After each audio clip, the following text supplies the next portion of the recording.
Welcome, everybody, to this week's podcast episode for the Financial Freedom Podcast. And I'm your host, Dr. Christopher Liu. And as I talk about 4 different types of freedom: time, financial, location, health freedom. And in that light, I'm always interviewing guests, influencers, thought leaders on the cutting edge, changing the world. So today we have Adam Carroll, who has spent 15 years helping people do more with the money they make. And he's internationally recognized financial literacy expert. He's also Amazon bestseller, and he's a 2-time TEDx talk speaker with over 6 million views on YouTube, which you can find online. You can check it out.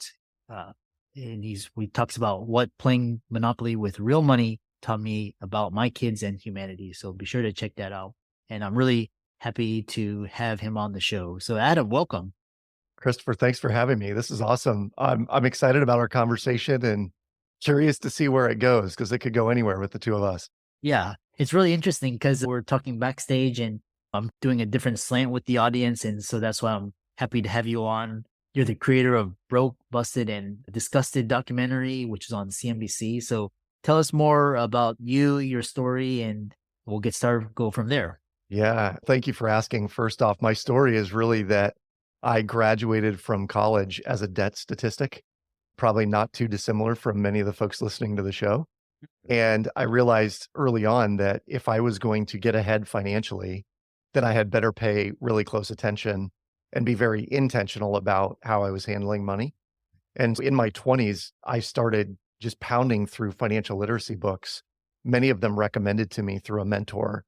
And every time I read one, I just got more and more committed and farther down the rabbit hole, if you will, about this topic and found that I loved it. And I just started sharing what I was learning with other people. It turned into a speaking engagement here or there, which turned into a speaking career.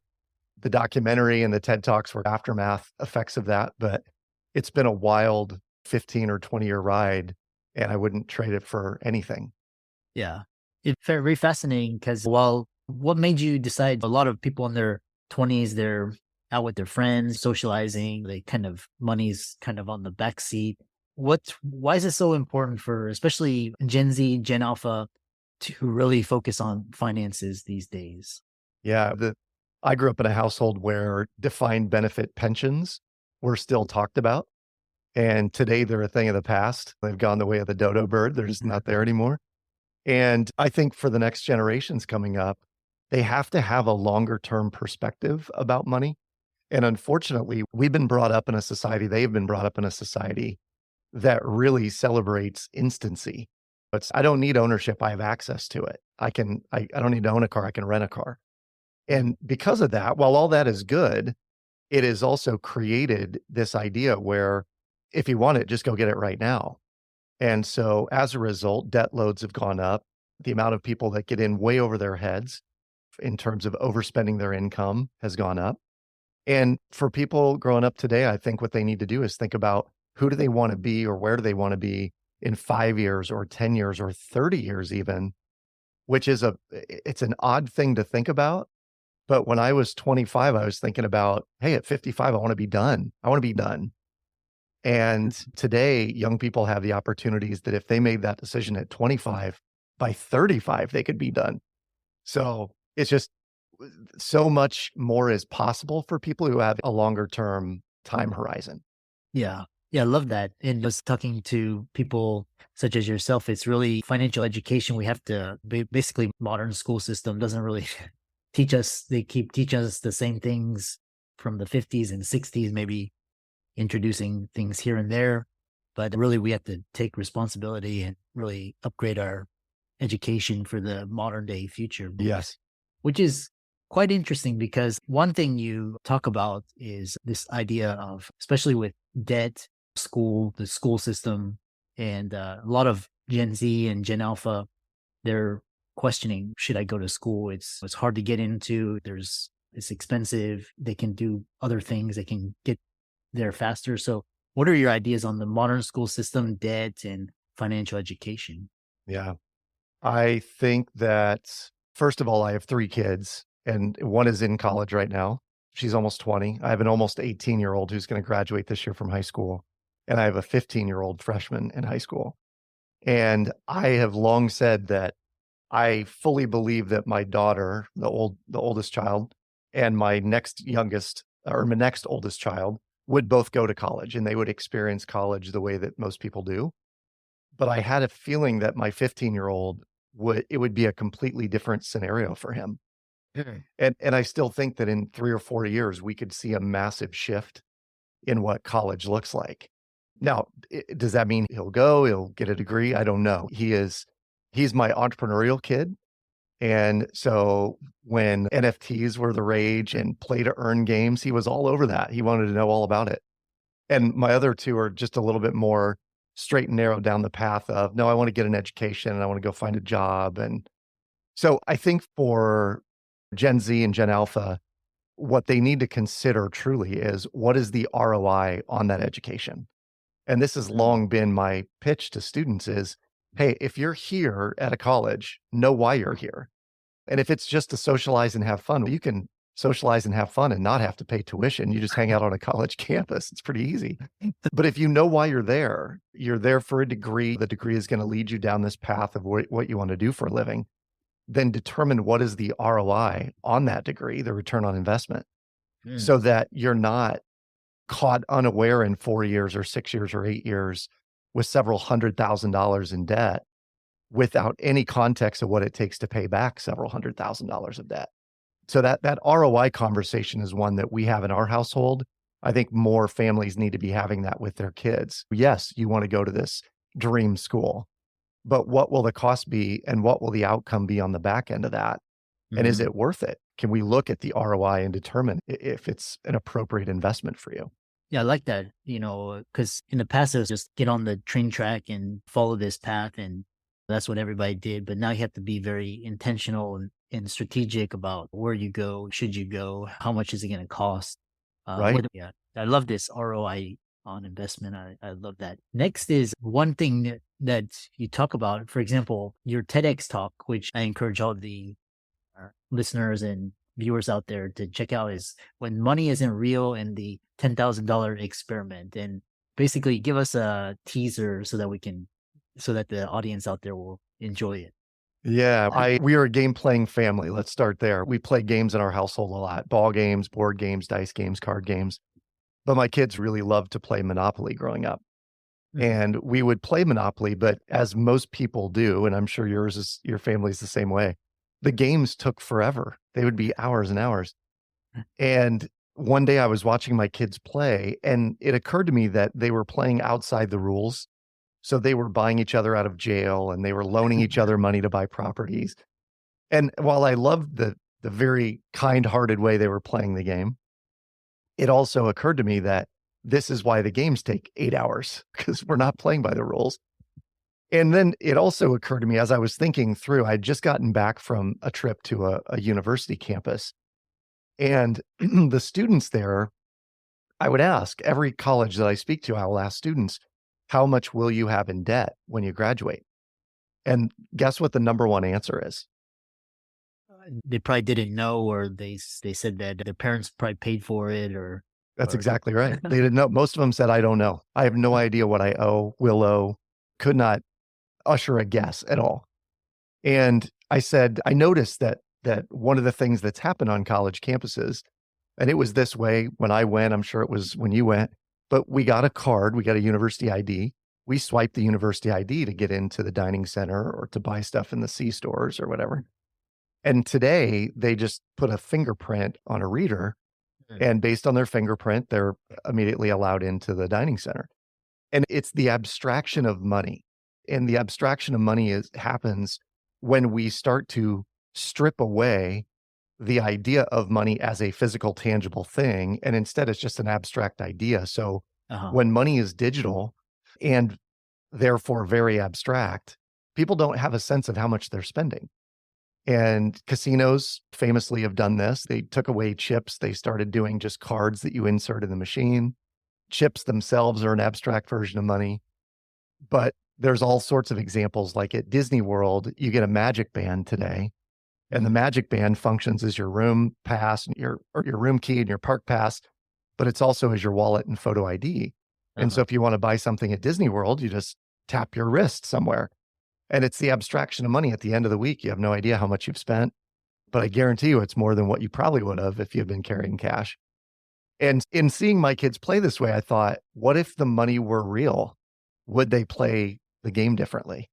And so I went to my credit union on a Friday afternoon and I said, I need $9,990 in all the denominations of bills on a Monopoly board. And of course, the tellers were all just like mouths open. What are you going to do with this money? And then I told them, they said, you have to tell us what happens. And on Sunday morning, I set out $10,000 in cold hard cash on the kitchen table. And we started playing a high stakes game of Monopoly. Wow. And my kids, true to form, they played differently and they started being very conservative and mindful of the money. And it really taught us a lesson about how to raise kids with money to make sure that they understand the ramifications of their money decisions, and Uh-huh. also helping them become more and more savvy from their preteen to teenage years to today, where my kids after the age of 14 really have not asked for money from us at all. They've got plenty of money in the bank. They know what college costs. It's really been a remarkable transformation for them. Yeah. Interesting, because we were brought up in society, we think of money as something to be accumulated. And when you think about money as an idea, it's basically now it's atoms, it's paper and ink, and it's energy and Yeah. financial energy, which really changes things the way you think about it. Yeah. I encourage all the listeners to check out Adam's TED Talk. Next is you did a documentary, which is really interesting. None of my guests have done that. And tell us how they can, what it's about and how they can find it and what is the main thesis. The documentary started really as an idea for a book. And what I was going to do, Chris, was I was going to write a book called Broke, Busted, and Disgusted: True Tales of Student Loan Borrowers. And the reason being, I had been on all these college campuses and I had met some students that they were like, oh, yeah, I'm going to graduate debt free. And here's how I did it. And I was really creative about scholarships and grants and work study and so on and so forth. And then I had some students that said, I have no idea. Some said I'll have 80 to 100 and a quarter in student loans for a bachelor's degree. Mm, And I wanted to share stories of people really as almost as a warning to yeah. students that were looking at going to school to figure out what do I need to do and what do I need to avoid doing. Yeah. And I was talking to a friend of mine about this and I said, I have this great idea for a book and here's what it is. And he goes, gosh, that would make an awesome documentary. And I said, yeah, it would, but I don't know the first thing about making documentaries. And he goes, yeah, me neither. Let's do it. So we partnered together. And this is a guy who he had some video experience. It was very talented video editor, but he never really done full scale, full production of a doc, like a 50-minute documentary. And so we brainstormed for a month about what would it be and how would we do it. And we were questioning how would we afford to do this. And in the end, we decided we were going to crowdfund. So we put it up on Indiegogo. We sent emails out to our lists. And within 45 days, we'd raised $67,000 Wow. to produce and edit and basically bake this entire documentary. Yeah. And from that point forward, we started pushing it to high schools and colleges. It was shown all over the state of Iowa where we live, funded by credit unions. To their credit, they saw the value in it and said, we want to support this and we're going to put it in high schools. And then through our network, CNBC came sniffing around and said, hey, we love the content. We want to air this. We're going to license it for a year.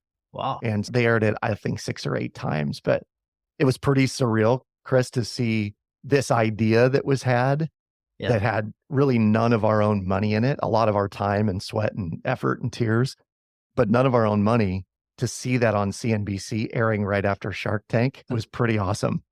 So if anybody has that idea, here's the message I'd give to you is don't let money be the reason you don't go do something, because there's a lot of people out there who want to support your big ideas. The challenge is just figuring out how do you put your idea in front of them in order to get the funds raised. Yeah. Yeah. Very fascinating and very insightful, especially I love the work that you've done and how you've grown and scaled it from your TEDx talk and your documentary. I really enjoyed this conversation, especially financial literacy, and it's so important today. If you had one kind of Last parting words of advice for the audience and listeners out there, what would it be? One of the things for me that's really made a huge difference is when I went through that process in my 20s and I was reading all the books around money, it occurred to me, and I don't remember what book this was in, but it said the two greatest expenses we have in life are taxes and the interest expense on debt. And Mhm. those will be the two greatest headwinds that we will face as we strive towards financial freedom. And so, if we figure out simultaneously how to minimize our taxes, which I know you've done a number of shows on, and you've got a lot of experts on the show that will talk about how to do that through real estate investing and syndications and things like ATM tranches and oil derricks and all those things. You can get very creative about how you minimize your taxes when you're a business owner or a real estate owner. But not a lot of people figure out the interest expense on debt. Mhm. And so we have spent years perfecting a model called the shred method that really is about how do you minimize debt. And when you minimize the interest expense on debt and overall minimize debt, Yeah. what it does is it frees up so much cash flow that you can then begin building real wealth in short order, not in dollar cost averaging over 30 years, but in 5 or 10 years, you can create massive wealth building potential Yeah. and create financial freedom for yourself far faster. So, for your listeners, my parting words of wisdom are really twofold. Number one, figure out how to minimize your tax liability. It's an obvious statement, but it helps. And simultaneously, can you figure out how to minimize the interest expense on debt? Because when you do both of those, you own more of your income. So Mhm. whatever you're making, if 90% of that is yours to keep, imagine how much more powerful that is than sending 70% of your hard-earned dough out the door in taxes and interest expense. Yeah. Yeah. Yeah. I think the greatest expenses are taxes, debt, inflation, and and then also the market booms and busts. That's how the wealth is redistributed, reallocated. Um, Absolutely. yeah. I really enjoyed this conversation. How can people contact you, follow you, reach out to you, and check out your resources? Yeah, yeah. The best way to find me, honestly, is at Adam Carroll with 2 R's and 2 L's .info. So if you want info on me, adamcarroll.info.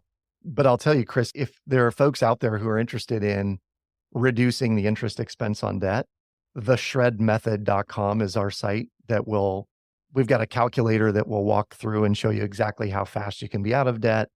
And we would be happy to engage folks on a 20-minute call and just show you exactly what it can do for you as well. So either adamcarroll.info or theshredmethod.com. Yeah. And for all the listeners out there, let's thank Adam for coming onto the show, sharing his knowledge and expertise. Be sure to check out his TEDx talk. It's all over the internet, as well as a documentary. He's also got books that you can check out on Amazon. And be sure to check out his website, as well as learn about the shred method, how to blast away debt in record time. And with that, thanks so much. And thanks for coming onto the show. Always a pleasure, Dr. Lou.